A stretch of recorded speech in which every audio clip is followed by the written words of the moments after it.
Well, hello everyone.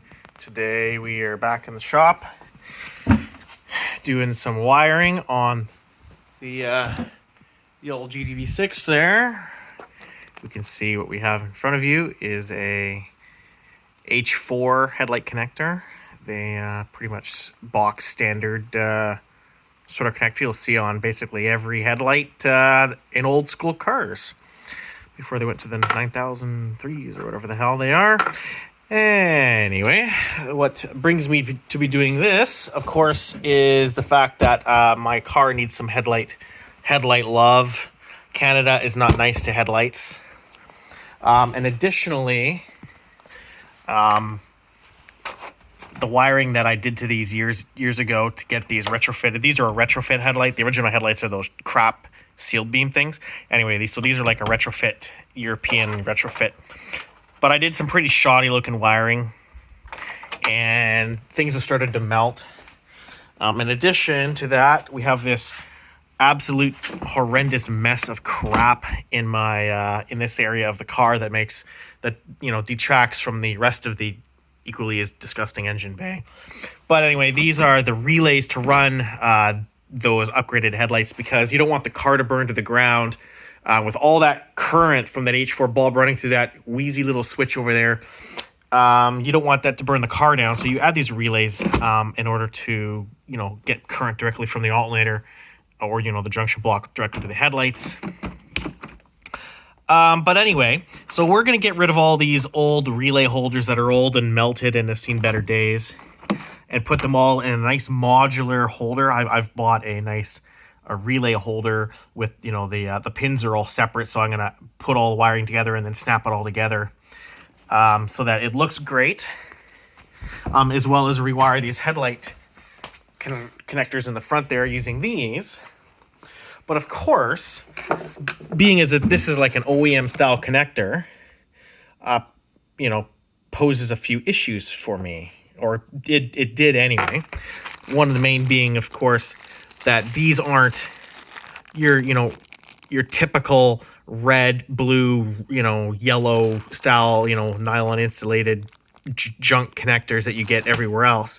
These are actually like proper, these are like a non-insulated barrel, maybe. I don't know what they really call. I don't know what the correct term. Anyway, it's the OEM style connector that crimps down on the wire, as well as the insulation to basically make a very, very good seal. And then those, of course, snap into the relay holder, or not the relay holder, but the headlight holder. The relay holders that I have coming are the same arrangement. Now, generally, and you know what I'm going to be going to grab for right now, generally people are using this kind of crap, and I absolutely loathe this style of connector. I absolutely despise them, is why I usually pull the nylon off them and solder them. But yeah, so this is the crimp tool that I'm sure you're used to seeing everywhere. This flimsy piece of crap tool is basically part and parcel of every garage that I've ever seen.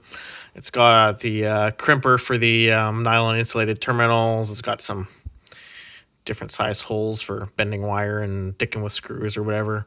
Apparently it does non-insulated connectors as well, although being as thin and as chintzy as this thing is, it's probably not going to do a very good job of that, as well as a completely useless wire stripper.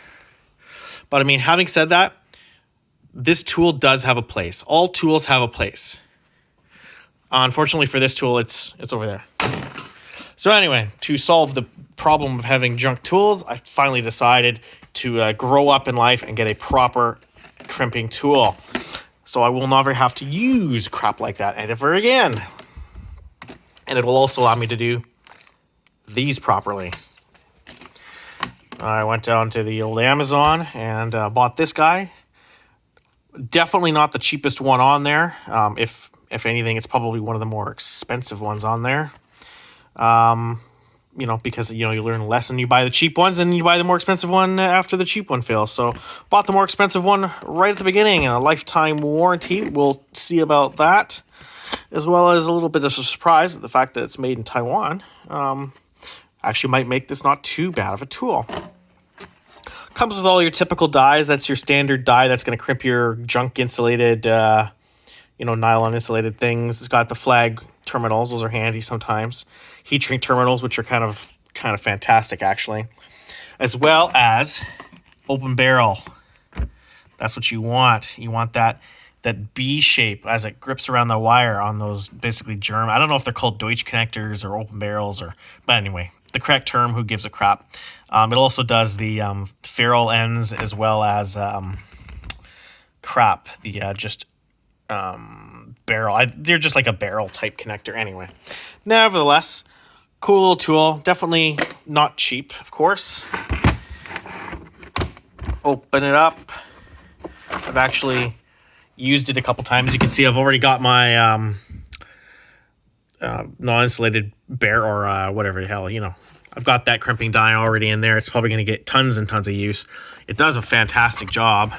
Definitely highly recommended to, if you're going to be doing a lot of electrical work, to just invest the money and bloody well buy something like this. It's got adjustable tension. I might try dicking around with that once I do a few more of these and get used to it. Does an absolutely amazing job of these guys. I don't have any complaints. The thing works flawlessly as advertised. Fairly stout, sturdy tool.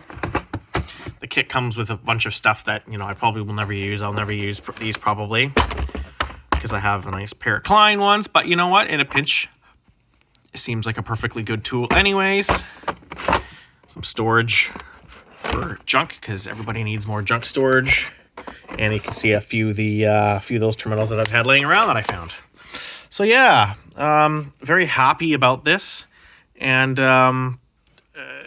it allows me to basically move up in terms of wiring stuff on cars to actually be doing it correctly. I'm sick and tired of stripping the nylon off of those insulated connectors, like on these quick disconnects. I end up, not on that one of course, but like on these guys, I'd pull the nylon off of there.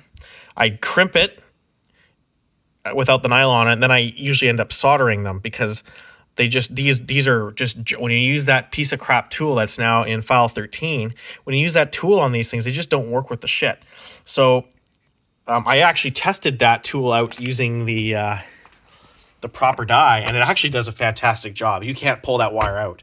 So even if with your basic terminals, this tool is going to provide a much better weather-free connection.